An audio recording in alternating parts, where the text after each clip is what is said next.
नमस्कार दोस्तों, OCN network में आपका स्वागत है। आज कई मुद्दों पर चर्चा करेंगे, लेकिन सबसे पहले चर्चा करेंगे गुजरात की सूरत सीट से भारतीय जनता पार्टी के प्रत्याशी का निर्विरोध चयन, यानी 2024 के लोकसभा चुनाव यानी 18वीं लोकसभा के लिए पहला निर्वाचन तो हो गया है। भारतीय जनता पार्टी के पक्ष में पहली सीट गई है, इसको आप श्री गणेश कह लीजिए। अब इस पर राजनीति शुरू हो गई है। राहुल गांधी का एक ट्वीट आया है साहब, इस ट्वीट को भी मैं आपको दिखाऊंगा, पढ़ करके भी बताऊंगा। सवाल खड़े किए हैं और कोई भी बात होती है तो जिनको नरेंद्र मोदी ने अब शहजादा नाम दे ही दिया है अधिकृत तौर पर, तो शहजादे साहब की प्रतिक्रिया आ जाती है। पहले कांग्रेस के जो अपने आप को शीर्ष मानते थे, वो इतने बौने, इतने हल्के भी नहीं होते थे कि हर घटना पर वो ट्वीट करते हों और ट्रोल की मुद्रा में आ जाते हों। लेकिन राहुल गांधी ने बयान ठोक दिया है और इसको एक तरीके से संविधान से भी जोड़ दिया, लोकतंत्र से भी जोड़ दिया, तानाशाह भी बता दिया नरेंद्र मोदी को। और वास्तविकता ये है कि वहां पर कांग्रेस का जो प्रत्याशी खड़ा हुआ था उसका पर्चा ही रद्द हो गया था, तकनीकी और कानूनी पहलुओं के चलते। तो बजाय अपनी गलतियां तलाश करने के, उन पर मंथन करने के, आप दूसरों को जिम्मेदार ठहराएं। और क्या ये पहली बार हुआ है? ये पहला चुनाव है हिंदुस्तान के इतिहास में। सूरत की घटना पहली बार हुई है, ऐसा पहले कभी नहीं हुआ। तो ये भी जानने की और समझने की कोशिश करेंगे। दूसरे, हम ये भी आज जानने का प्रयास करेंगे कि ये अखिलेश यादव घर में क्यों बैठे हैं, सभाएं क्यों नहीं कर रहे हैं, अपने कैंडिडेट को जिताने के लिए अलग अलग शहरों में जाकर के रोड शो क्यों नहीं कर रहे हैं, जनसभाएं क्यों नहीं कर रहे हैं, लोगों को यूनाइट क्यों नहीं कर रहे हैं, वजह क्या है? और भी एक दो मुद्दे हैं। राहुल गांधी का एक और मुद्दा जिस पर प्रधानमंत्री नरेंद्र मोदी ने, मैं तो कहूँगा कि ऐसा वार किया है कि कांग्रेस को भी और विपक्ष को भी संभलने में काफ़ी समय लग जाएगा, तब तक तो चुनाव ही खत्म हो जाएंगे।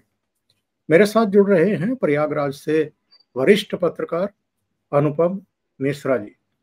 तो अनुपम जी को जोड़ करके चर्चा को आगे बढ़ाते हैं। अनुपम जी, बहुत बहुत स्वागत है आपका। नमस्कार। नमस्कार। नमस्कार। और अनुपम जी का एक चैनल भी है, घूमता आईना करके, आप जाकर के उसको जरूर देखिए और सब्सक्राइब करिए।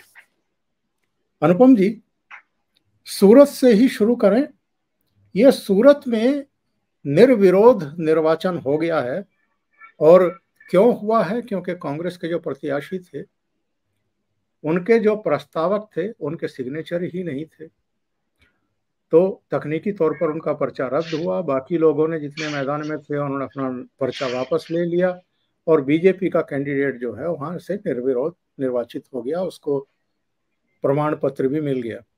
इस पर अब राहुल गांधी राजनीति करने पर आमादा हैं और किस किस तरह की बातें राहुल गांधी ने कही हैं, वो अगर मैं अपने दर्शकों को बताऊं, आपने तो पढ़ लिया होगा। इन्होंने कहा है, तानाशाह की असली सूरत एक बार फिर देश के सामने है।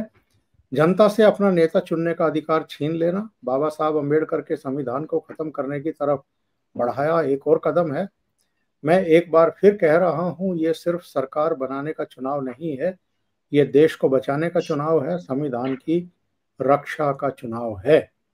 ये जो इतनी सारी बातें राहुल गांधी ने सुना दी, क्या ये अपने इतिहास और अपने अतीत से परिचित नहीं है? कब कब इस तरह की घटनाएं हुई हैं? सब 28 बार निर्विरोध सांसद चुने गए हैं और 28 में से 20 सांसद कांग्रेस के रहे, जिसमें कांग्रेस से हट के फारूक अब्दुल्ला, हमारे अपने उत्तर प्रदेश में डिम्पल यादव। आज जो सूरत में घटना हुई वो तो बहुत ही अजीब है। एक कांग्रेस प्रत्याशी का, चलिए माना पर्चा गड़बड़ था, खारिज हो गया, पर बसपा प्रत्याशी ने तो पर्चा वापस ले लिया। अब ये तो बहुत ही अजीब सी बात है, लेकिन ठीक है, हो गया। कन्नौज में भी हुआ था। तो राहुल गांधी जान लें कि साहब 28 सांसद निर्विरोध हुए, जिसमें से 20 सांसद कांग्रेस के थे, और बिना चुनाव लड़े इनके पूज्य पिताजी राजीव गांधी सीधे सीधे देश में प्रधानमंत्री बना के थोप दिए गए थे, जो उसमें किसी भी चुनावी हैसियत में नहीं थे। ज्ञानी जैल सिंह ने उनको बुलाया, कहा भाई राजीव, हम आपको प्रधानमंत्री बना रहे हैं क्योंकि आप इंदिरा गांधी की लड़के हैं, और ऊपर चले जाइए। लाल बहादुर शास्त्री ने इंदिरा गांधी को बुलाया, कहा साहब हम आपको सूचना प्रसारण मंत्री बना रहे हैं क्योंकि आप नेहरू जी की लड़की हैं। कौन सा चुनाव लड़ी थी तब तक इंदिरा गांधी? तो ये तो कोई एक पूरी सीरीज है। 300 विधायक, 28 सांसद, इंदिरा गांधी, राजीव गांधी, मतलब एक कोई सीमा हो तो भाई बात हो। और लेकिन एक चीज और भी तो है साहब, हम कुछ भी कह रहे हैं, आप क्या करें? एक हमारे यहाँ थोड़ा सा एक जुडिशियल सिस्टम भी ऐसा है ना कि वो बड़ा लंबा सा हो जाता है। आप कोर्ट ले देखो, जब भी कोर्ट गए हर बार उन्होंने माफी मांगी, लेकिन उस माफी मंगवाने में 6 महीना, 8 महीना, 1 साल लग जाता है। एक सिंपल सी होनी चाहिए साहब, बेकार बात कर रहे हैं, गलत बात कर रहे हैं, उटपटांग बोल रहे हैं, झूठ बोल रहे हैं, उन्हें कोर्ट ले जाया जाए, एक सिटिंग में कोर्ट इसका फैसला कर दे। कोर्ट्स को भी अपना तारीख, आपको याद होगा अरविंद केजरीवाल को कोर्ट ने बुलाया तो उन्होंने उस दिन अपने अविश्वास मत रख लिया। कोर्ट ने पूरी 1 महीने की तारीख दे दी। भाई कोर्ट ये भी तो कह सकती थी आज आपने विश्वास मत रख लिया, हमारे सम्मान के बाद आपने विश्वास मत रख लिया। ऐसा नहीं कि आपका विश्वास मत पहले से था, हमारा सम्मान देख के आपने विश्वास मत रख लिया, चलिए कल आ जाइए, परसों आ जाइए, पूरे 1 महीने की तारीख दे दी। तो ठीक है, बढ़िया हो रहा है अपना। तो एक हमारे यहाँ कोई किसी को भी कुछ भी कह के कैसे भी निकल जाने की आजादी है, कैसे भी निकल जाने की आजादी। मतलब आप सनातन धर्म को कोड़ कह दें, कहीं कोर्ट्स में आपका कुछ नहीं होता, आप उसके खात्मे की बात कर दें, कहीं कुछ नहीं होता। और प्रधानमंत्री कह देते हैं कि साहब कांग्रेस जो कह रही थी देश का संसाधनों को मुसलमानों के हाथ में देने का, वो नहीं होने देंगे, तो सांप्रदायिक हो जाता है। और मनमोहन सिंह की स्पीच पे जो कुछ डाउट था, आज कई चैनल्स पे बात हुई, स्पीच सुन लीजिए, सिद्धारमैया का बयान सुन लें सर, मैं आपको भेज दे रहा हूं, आप इनको दिखाएं भी उसको। जी जी, तो अभी भी कह रहे हैं, मैंने ये ये आज देखिए, सामने सामने रख दिया ये है। देखिए, ये लीजिए सिद्धारमैया कह रहे हैं कि मैं देश की संपत्ति मुसलमानों को बांट दूंगा। अभी क्या तमाशा मचा रखा है यार। 70 साल तक मुस्लिम वोट बैंक, मुस्लिम वोट बैंक, मुस्लिम वोट बैंक, ऐसा कोई नेता नहीं होगा जिसने मन से खड़े होकर ये नहीं कहा होगा ये मुसलमानों अपना वोट बंटने नहीं देना। ऐसा कोई नेता नहीं होगा जो जामा मस्जिद से अपने लिए फतवा लेके नहीं आया होगा। आज इनको एकदम से सब कम्युनल हो गया। एक थोड़ा सा दुर्भाग्य भी है, मतलब मैं नहीं मानता ओंकार जी कि ऐसा आपके साथ कोई और कौम कर रही है या मुसलमान कर रहे हैं या ईसाई कर रहे हैं। आप खुद ही तो कर रहे हैं अपने साथ ऐसा, और खुद आप अपने साथ इसलिए ऐसा कर रहे हैं क्योंकि आपकी नसों में जातीयता का जहर बो दिया गया है। जहां आपको लगता है कि आपका जो सनातन धर्म है वो ब्राह्मणिकल है, वो ब्राह्मणों का है, और इसके अलावा और चलिए, जब जिसको जब अकल आ जाए, जब भगवान ईश्वर आपको सद्बुद्धि दे, क्या कहा जाए। आजकल तो सोशल मीडिया का जमाना है, और राहुल अच्छा एक गांधी बात को। और ओंकार जी, एक बात जी और, जब राहुल गांधी ये लिख रहे थे कि साहब बताइए तानाशाही की हद है, बिना चुनाव के अनअपोज्ड इलेक्ट हो गई, तो लोग उसमें अखिलेश यादव को टैग कर रहे थे। तो अखिलेश यादव ने डिम्पल को ऐसे ही जिताया था कि तो लोग उसमें लोग अखिलेश यादव को टैग कर रहे थे। तो राहुल गांधी जो है, आज मैंने ट्वीट किया, हमने कहा साहब नादान दोस्त से बुद्धिमान शत्रु बेहतर होता है। मायावती आपकी शत्रु हैं, लेकिन उन्होंने ऐसे ऐसे कैंडिडेट खड़े किए कि कई जगह बीजेपी फंस गई और अखिलेश यादव को फायदा होने लगा। राहुल गांधी आपके मित्र हैं, तो अमरोहा की रैली में आपके बगल खड़े होकर कह रहे थे आप लोग को लगता है अखिलेश यादव आपके मुख्यमंत्री थे, बिल्कुल नहीं थे, इनकी कुछ चलती नहीं थी, अधिकारियों की चलती थी।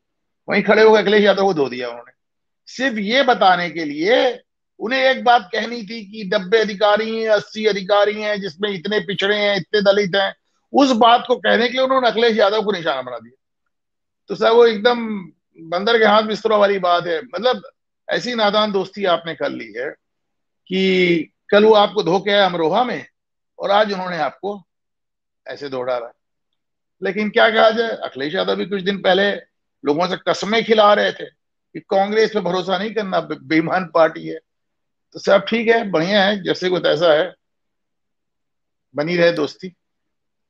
कल से कांग्रेस और कांग्रेस के जो शुभ चिंतक हैं, जिनको आप कह सकते हैं कि इको मीडिया के इको सिस्टम के हिस्से हैं, लुटियन मीडिया के हिस्से हैं, कुछ चिर परिचित चेहरे जो तुरंत खड़े हो जाते हैं कांग्रेस के सुर में सुर मिला करके, वो प्रधानमंत्री नरेंद्र मोदी पर सांप्रदायिकता फैलाने का आरोप लगा रहे हैं। सोशल मीडिया का जमाना है, लोग ढूंढ लाए कि राहुल गांधी ने क्या क्या कह रखा है और वो चेप दिया। और हिंदू विरोधी जो इनकी मानसिकता है उस पर देखिए पॉइंटर जो हैं। राहुल गांधी ने कहा था मंदिर जाने वाले लड़की छेड़ते हैं। 26/11 मुंबई हमले के दिग्विजय सिंह ने हिंदू संगठनों को जिम्मेदार ठहराया था।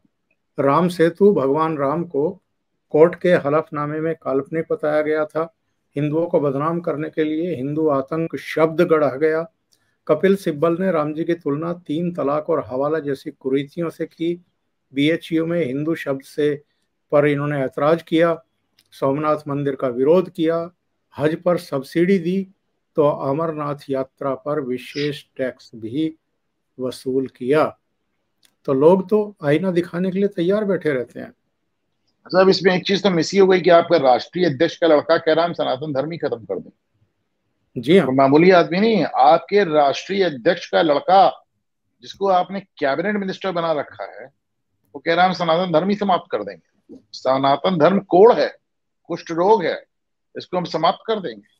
What about that? इसको आप क्या कहेंगे? मतलब ऐसा तो नहीं है ना कि कोई भी गहरा गहरा कह रहा है। मल्लिकार्जुन के लड़के का, मल्लिकार्जुन खड़गे का लड़का प्रियांक खड़गे, ये उनका बयान है। तो इसमें कौन सी मतलब अच्छा, कहते हैं आप मुसलमानों से लोगों को डरा रहे हैं। बुखारी, यह सोचिए, अक्सर एक आरोप है कि आप मुसलमानों से लोगों को डरा रहे हैं। डराना क्या होता है मैं बताता हूं।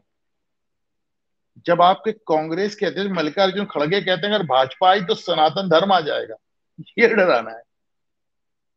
अरे यार, भारत में सनातन धर्म नहीं आएगा तो कहां आएगा? कहां आएगा?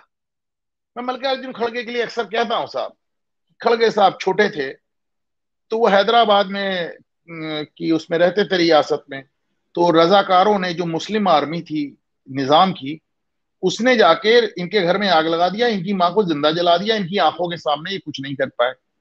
तो उनको उस मुस्लिम आर्मी के उस हरकत से इतना दुख हुआ, इन्होंने हिंदू धर्म छोड़ दिया। वो बहुत हो गए। मतलब इससे बड़ा ये भारतीय धर्मनिरपेक्षता, इंडियन सेक्युलरिज्म का सबसे मौजूद, सबसे सटीक उदाहरण है। जब नाराज मुसलमानों ने मार दिया, उन्होंने हिंदू धर्म जोड़ दिया और बौद्ध हो गए। क्या तमाशा है? अच्छा, ये जो सवाल खड़े कर रहे हैं कि साहब कांग्रेस के न्याय पत्र में, घोषणा पत्र में कब कहा गया, किसने कहा कि जी सर्वे होगा, लोगों की संपत्ति का पता लगाया जाएगा, उनको लोगों में बांट दिया जाएगा, सबके साथ न्याय किया जाएगा। वो वीडियो भी अब सोशल मीडिया पर आ गया जो राहुल गांधी ने अभी 6 अप्रैल को ही ये भाषण दिया है। दर्शकों को भी सुनवा देते हैं, हम भी सुन लेते हैं और फिर इस पर चर्चा करते हैं। इंस्टीट्यूशनल सर्वे करेंगे, ఫైనాన్షియల్ ఇన్స్టిట్యూషనల్ సర్వే करेंगे, అదేవిధంగా ఆర్థికపరమైన వ్యవస్థపరమైన సర్వే కూడా చేయించబోతున్నాము। लगाएंगे हिंदू किसके हमसे बढ़ के हाथ में है। ఈ విధంగా దేశం యొక్క ధనం ఏ వర్గం దగ్గర ఉంది, ఎక్కడుందో మేము తెలుసుకుంటాము। और इस ऐतिहासिक कदम के बाद क्रांतिकारी काम शुरू करेंगे। ఈ చారిత్రాత్మక అడుగు వేసిన తర్వాత కొన్ని విప్లవాత్మక మార్పులు తీసుకురాబోతున్నాము। बनता है हम आपके लिए आपको देने का काम करेंगे। మీ హక్కు చేయంలో మీ హక్కు ప్రకారం మీకు ఇవ్వబోతుందని చెప్పి నేను మనవి చేస్తున్నాను। चाहे वो मीडिया हो, ब्यूरोक्रेसी हो, हिंदुस्तान की सब संस्थाएं हो, हम आपकी जगह बनाकर आपको हिस्सेदारी देंगे। ये वो खतरनाक बयान था राहुल गांधी का जो कह रहे थे कि हम पता लगाएंगे किसके पास कितना धन है, कितनी संपत्ति है, और फिर उसको बांटेंगे। तो नरेंद्र मोदी ने क्या गलत बात कही थी अनुपम जी? देखिए, ये पहले भी कर चुके हैं। नेहरू जी ने टाटा की एयरलाइंस से छीन ली थी और उसको इंडियन एयरलाइंस बना दिया, एयर इंडिया बना दिया, आपको याद होगा। इंदिरा गांधी ने सारे लोगों के जो प्राइवेट बैंक्स थे छीन के उनको नेशनलाइज कर दिया था। कोई पहली बार नहीं है। बस बात यह कि राहुल गांधी का हर बात को कहने का अपना एक अंदाज और फूहड़ होता है। तो जो काम नेहरू और इंदिरा कर चुके थे उन्होंने बड़ी फूहड़ अंदाज में कह दिया और उसको इशू बना। किसी कंफ्यूजन में ना रहें लोग। 60 और 70 के दशक में बंगाल में ये काम वामपंथी सरकार कर चुकी है, 80 में तक कर चुकी है, जहां पे लोगों की जमीनें, लोगों के घर छीन लिए गए और उनको घुसपैठियों को बांट दिया गया। लिटरली घुसपैठियों को बांट दिया गया। आज आपके पास घर है, कल आप बेघर हो गए और आपको आपके घर छीन के लोगों को बसा दिया गया उस पर। कम्युनिस्ट पार्टी बहुत अच्छे से कर चुकी है, बहुत अच्छे से कर चुकी है। साउथ में भी एक बार हो चुका है। ऐसा नहीं, कोई पहली बार थोड़ी ना है, ये पहले भी हो चुका है, कई बार हो चुका है। क्या आपको मालूम है ओंकार जी कि आज तक भारत में सबसे बड़ा टैक्स कितना लगा इन, मतलब टैक्स स्लैब, सबसे बड़ा टैक्स स्लैब है। देखिए, मुझे अगर ठीक से इंदिरा गांधी ने लगाया था। अभी छीनना नहीं है तो क्या है? क्या हमारे दर्शक इस बात को मानेंगे? और मैं आपको डिटेल भेज दूंगा, आप इस वीडियो के नीचे लिंक्स में डाल दीजिए, लिंक डाल दीजिएगा। क्या लोग मानेंगे कि इंदिरा गांधी ने एक जमाने में 97% टैक्स लगाया था? 97%। आप 100 रुपए कमाएंगे तो 3 रुपए आपके पास रहेगा, 97 रुपए सरकार ले जाएगी। कोई मानेगा इसको? तो ये कौन सा पहली बार है सर? कौन सा पहली बार? खुद आप नेशनल हेराल्ड को लूट लेते हैं, कांग्रेस पार्टी को लूट लेते हैं, अपने ही घर को लूट लेते हैं, दूसरों के पैसों की आप बात कर रहे हैं। एक बर्तन बेचने वाला आज अरबपति होके बैठा है। तो सवेरे आप ही से सरकार जमीन खरीदता है, रात को आप ही को बेच देता है 15 गुनी कीमत। और आप कह रहे हैं हम इसके पैसे देख लेंगे, उसके पैसे देख लेंगे। क्या तमाशा मचा रखा है। लेकिन मेरा अपना मानना है कि प्रधानमंत्री कह रहे हैं कि राहुल गांधी अर्बन नक्सल की बात करें। राहुल गांधी का अंदाज जरूर फुहाड़ होता है, पर आप उनकी बातों को हल्के में नहीं उड़ा सकते हैं ओंकार जी।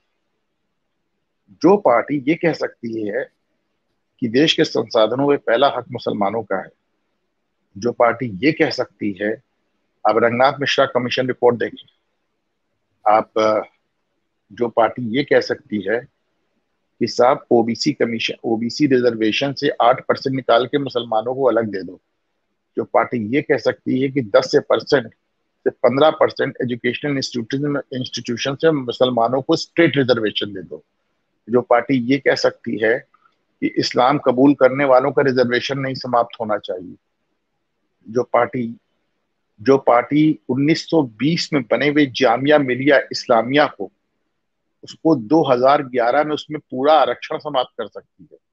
1920 में बना था जामिया मिलिया इस्लामिया। मनमोहन सिंह की सरकार ने 2011 में उसको माइनॉरिटी इंस्टीट्यूट डिक्लेयर करके उसमें एससी एसटी ओबीसी सारा रिजर्वेशन खत्म कर दिया। जो पार्टी हजारों बीघे की हजारों बीघे जमीन वक्फ को चुनाव के ठीक पहले दे सकती है दिल्ली में, वो पार्टी कुछ भी कर सकती है ओंकार जी। चुनाव की घोषणा से ठीक एक दिन पहले दिया था 123 एकड़। कहते रहा, वो पार्टी कुछ भी कर सकती है। आप किसी मतलब ठीक है, राहुल गांधी का अपना एक कोड़ अंदाज है कहने का, लेकिन उससे आप ये ना सोचें जो वो कह रहा है वो होगा नहीं। चलिए वापस लौटते हैं अखिलेश भैया के पास। मैनपुरी से डिंपल यादव, बदायूं से आदित्य यादव, फिरोजाबाद से अक्षय यादव, आजमगढ़ से धर्मेंद्र यादव, और अब कन्नौज से तेज प्रताप यादव। तो ये समाजवादी पार्टी संविधान की रक्षा कर रही है, समाजवाद फैला रही है, क्या कर रही है? अखिलेश यादव पे आरोप लगते रहे कि वो यादवों को टिकट देते हैं, तो इस बार उन्होंने आरोपों को हटाते हुए केवल 5 यादवों को टिकट दिए, पांचों अपने परिवार के सगे लोग। भाई भतीजों को। उन्होंने अपने परिवार के बाहर एक भी यादव को टिकट नहीं दिया। बहुत कमाल की बात है सर, बहुत कमाल की बात है। मुझे एक बात प्रशांत किशोर की बहुत पसंद आई थी ओंकार जी। उन्होंने कहा यादववादी तो हम इनको तब मानेंगे, अखिलेश को और लाल मुलायम को और लालू को, जब ये कहें कोई यादव मुख्यमंत्री बनेगा। पर ये तो कहते हैं मेरा लड़का बनेगा। ये यादववादी नहीं है, ये परिवारवादी है। एक दुर्भाग्य है कि अभी भी एक बड़ा समाज इनको उनको लगता है कि वो इनका कुछ भला कर रहे हैं, जो भी जिस भी रीजन से, या फिर उसका जाति दर्प है, इसमें वो अपनी जाति का सम्मान देखता है, जो भी है। लेकिन मेरे ख्याल है ये तो कमाल की बात है ना कि आप यादवों के नाम पे आपने सिर्फ 5 यादवों को टिकट दिया। वो पांचों आपके रिश्तेदार हैं, उनमें से एक लालू यादव का भी दामाद है। आप तेज प्रताप। आपका रिश्तेदार होते हुए जिसका आज टिकट डिक्लेयर हुआ है तेज प्रताप का, वो लालू यादव का भी दामाद है। तो साहब लौट फिर के मतलब लालू यादव के पूरा खानदान बिहार में भी लड़ रहा है, दामाद उत्तर प्रदेश में लड़ रहा है।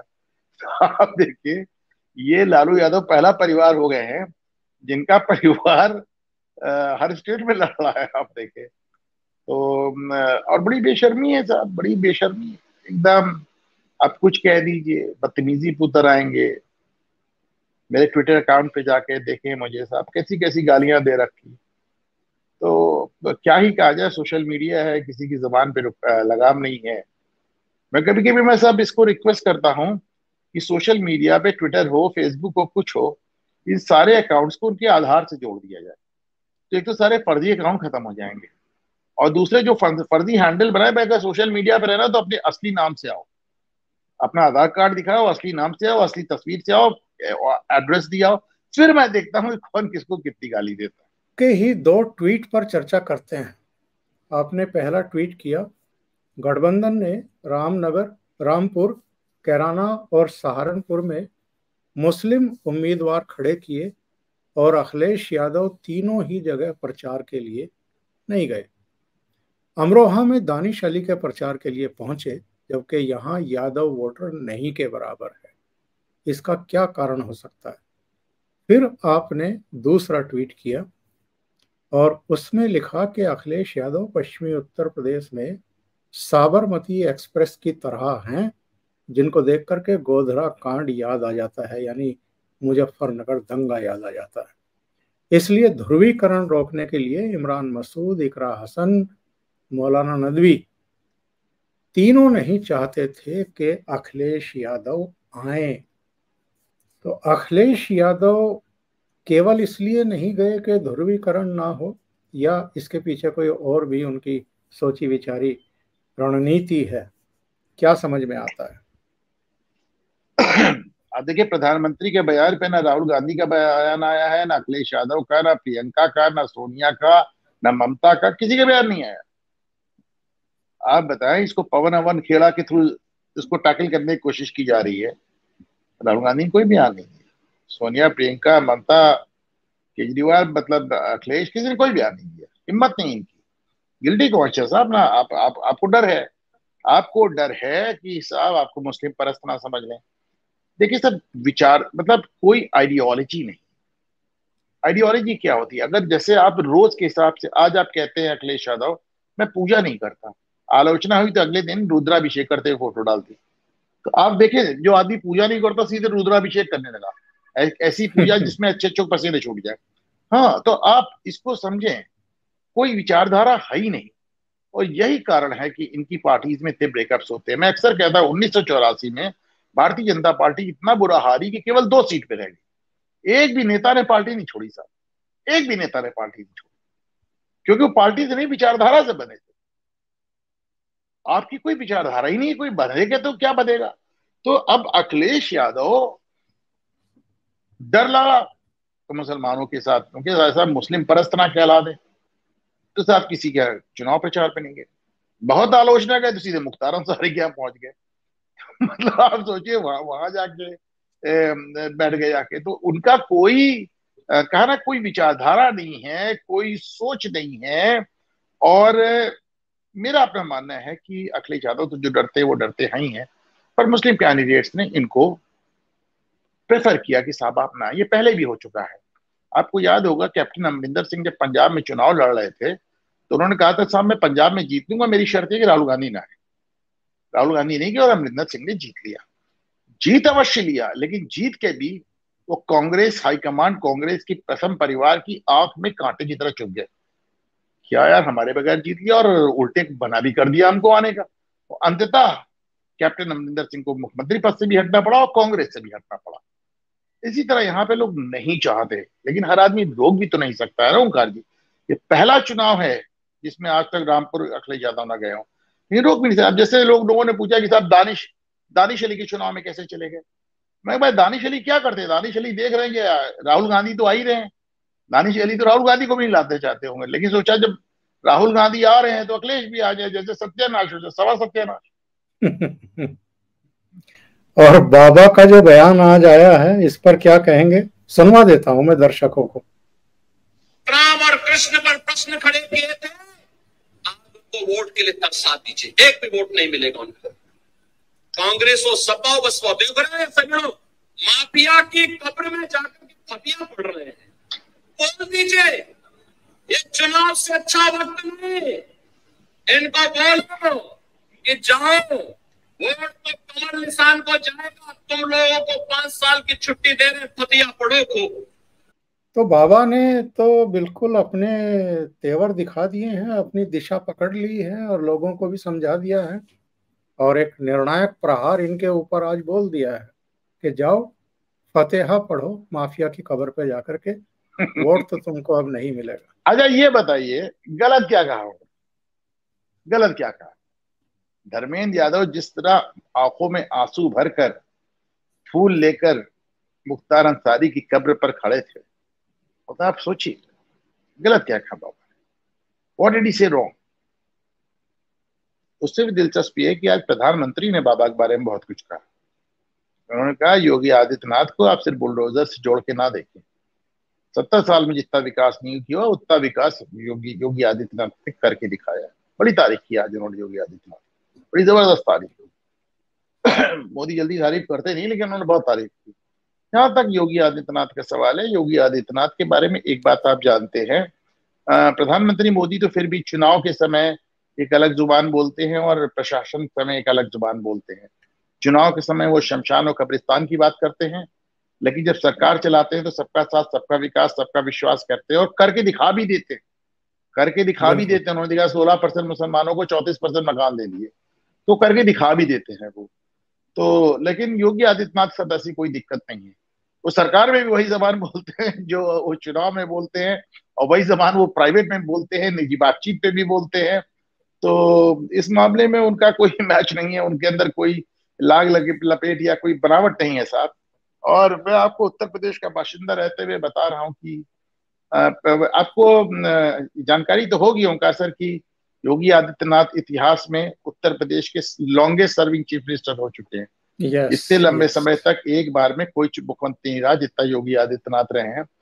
लेकिन लॉन्गेस्ट सर्विंग से ज्यादा कुछ और भी हो चुके हैं ओंकार जी। वो अब तक के सबसे लोकप्रिय मुख्यमंत्री भी हो चुके हैं, लोगों को उनसे बड़ी मोहब्बत है और जो काम उन्हें करना होता है डंके की चोट पे करते हैं।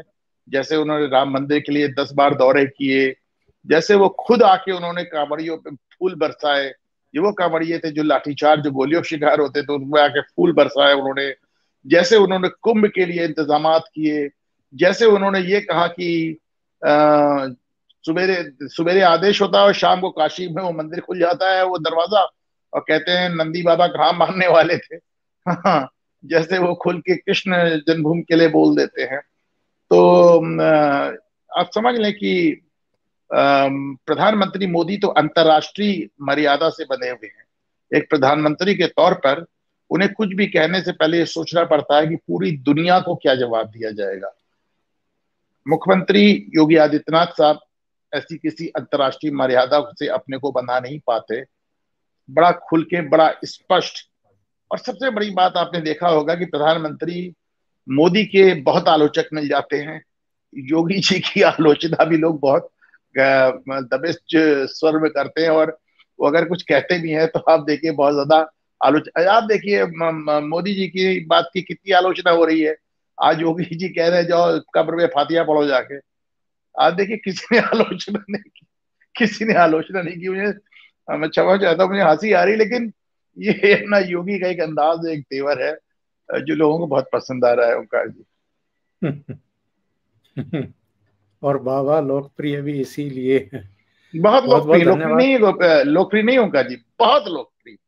मैंने बिल्कुल। अपनी जिंदगी में, मैं एक बार कल्याण सिंह को बड़ा लोकप्रिय देखा था, तो उनको मिडिल क्लास का मैं हीरो कहता था। तो मिडिल क्लास ने सारे क्लास तोड़ दिए, बाबा ने सारे क्लास तोड़ दिए। तो वो जो अभिजात्य वर्ग होता है, उच्चतम, आप उनसे बात कीजिए, वो बड़े बाबा के फैन मिलेंगे आपको, यूनिवर्सिटी में मिलेंगे आपको, ब्यूरोक्रेसी में मिलेंगे आपको, सब जगह आपको, बिजनेस हाउसेस में मिलेंगे। बाबा की जो पॉपुलैरिटी, उसने सारे वर्ग और जाति और उसका सबका एक पैरामीटर जो था, जो एक बाउंड्री थी, सब तोड़ दिया उन्होंने। बाबा मेरी नजर में अब तक के उत्तर प्रदेश के सबसे लोकप्रिय मुख्यमंत्री है ओंकार जी। कल से बहुत सारे लोगों की टिप्पणियां मैं देख रहा हूं। नुपुर जे शर्मा, ऑफ इंडिया की एडिटर, उनका बस 3-4 शब्दों का एक ट्वीट आया, कब कान से तरस कान गए। तरस रहे थे कान तरस गए कान थे। तरस गए थे ये सुनने के लिए। और ऐसी बहुत सारी टिप्पणियां लोगों की आई हैं कि हमने तो नरेंद्र मोदी को चुना ही इसलिए था।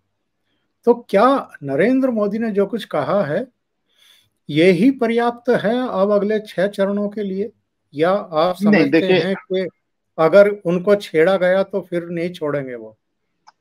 छेड़ा गया तो डेफिनेटली नहीं छोड़ेंगे, पर ओंकार जी मेरा मानना है कि नरेंद्र मोदी साहब चुनाव के समय एक डिफरेंट आदमी होते हैं, प्रशासन के समय एक डिफरेंट आदमी होते हैं, और अक्सर राजधर्म की बात करते हैं।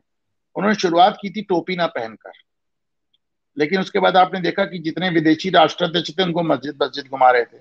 उन्होंने हामिद अंसारी पे कमेंट किया था कि साहब आपने तो अपने जीवन के बहुत बड़ा काल सिर्फ मिडिल ईस्ट में बिताया, और मिडिल ईस्ट के हर मुल्क से वो उच्चतम नागरिक सम्मान लेकर आ गए।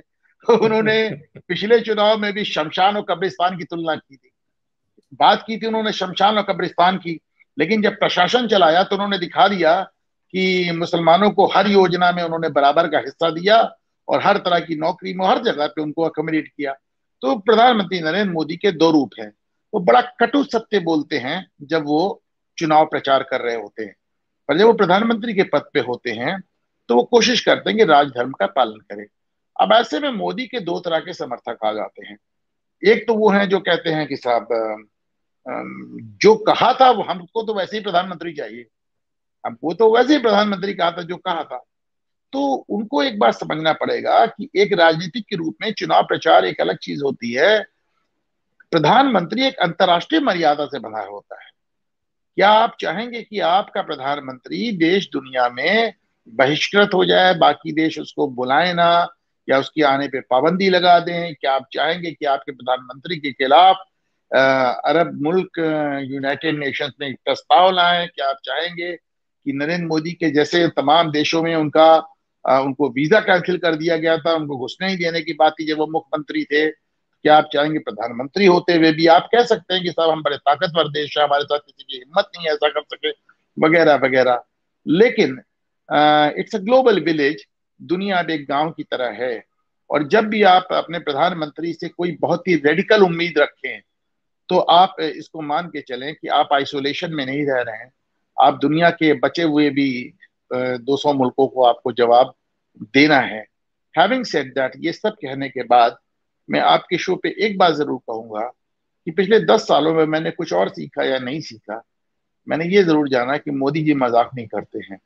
अगर वो कह रहे हैं कि मैंने कुछ बड़ी चीजें सोच के रखी हैं, तो मैं यही कह सकता हूं कि उनका तीसरा टर्म अगर आ जाता है तो आप कुछ बहुत ही दिलचस्प फैसलों का इंतजार कीजिएगा। बिल्कुल, उन फैसलों का इंतजार रहेगा हमें भी और देश को भी। बहुत बहुत धन्यवाद अनुपम जी जुड़ने के लिए और ओशियन नेटवर्क के लिए इतना समय निकालने के लिए। और अंत में सभी दर्शकों को फिर से मैं ये निवेदन करूंगा कि घूमता आईना पर जरूर जाइए और अनुपम जी के चैनल को सब्सक्राइब भी करिए और देखिए भी। बहुत बहुत धन्यवाद अनुपम जी, नमस्कार।